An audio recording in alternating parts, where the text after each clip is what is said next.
Happy Friday, everybody. Now, normally I have a lot of random links to share, but I've really been focused this week on a lot of feminist issues, the Stanford rape and changing your name, and that has sparked a lot of really good and really bad conversations online. As a result of all of this, I did come across 3 really good articles, media on issues surrounding the Stanford rape that I thought were really profound and worth reading and watching and thinking about. So I'm going to include them in the actual blog post. Check those out. It'll be really good. So I'm in week 4 of marriage. Let me be perfectly honest with you. Week 1 was awesome. Week 2 was horrible. Week 3 was mostly horrible, and this week has been good. Actually, am I even in week 4? Can I count right? Let me count. Apparently, there is such a thing called post-nuptial depression or post-wedding depression. It's a really common thing among brides who obsess over their wedding planning, and so once the wedding is over, boom, their entire past 7 months, 1 year, 2 years of planning, like, it's done. They have no more purpose for living. For me, I didn't really obsess that long over wedding planning, but I got married the day after I graduated.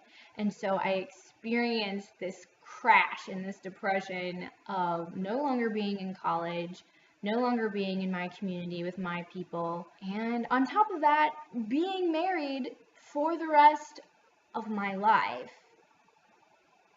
This is something that you should talk about. Ask your married friends, did they have postnuptial depression? How long did it take them to stop feeling overwhelmed? What were the first few weeks like for them? Speaking of marriage, the other night, Eric was gone the entire night on an overnight research trip.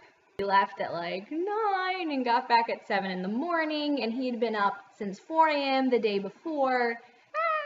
Poor him. And poor me, because it meant that for the first time since our marriage, I had to sleep alone.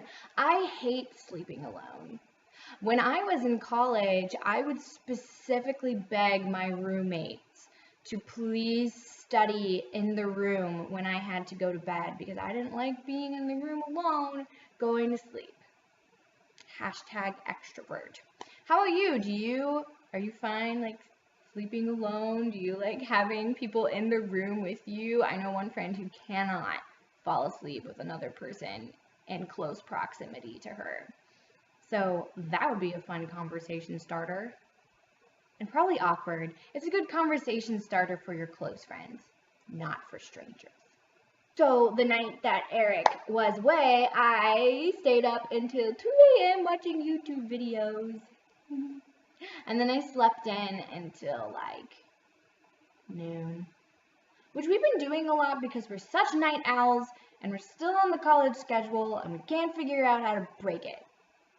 So we've been skipping breakfast and sleeping in a lot. So it's good that I found out that breakfast is no longer all that it's cracked up to be. Apparently, you don't need to eat breakfast, and all of the studies that were supporting the importance of eating a healthy breakfast were rigged by cereal companies. I don't know, I rarely eat breakfast anyways, even when I'm up at earlier hours than 12 p.m. But yeah, ask people if they eat breakfast and if they believe the lies of the cereal companies. So one thing that I'm going to be doing this weekend is reading a whole bunch of teaching books. I am so excited. I'm going to be teaching kindergarten in Milwaukee this coming fall. So I do have experience working with kindergartners in a classroom setting. I love kindergartners. I love little kids. I taught preschool to my 2 youngest siblings, and that was the most fun thing that I did in high school, hands down. But anyways, I've been freaking out because 2 preschoolers is different than 20 plus kindergartners. If you are a teacher, or if you are an amazing children's church Sunday school wrangler, please tell me your secrets. I need to know them to survive. So that's what I'll be doing this weekend. It's supposed to be a beautiful weekend here in Upper Michigan, and I'm going to spend it swimming and sunbathing and hiking and probably inside because I'm lame, but I'm going to try to do those things. Get off the computer, get off Facebook, get off Twitter, just like unplug and go have fun outside. Enjoy your weekend. And I will see you next Monday.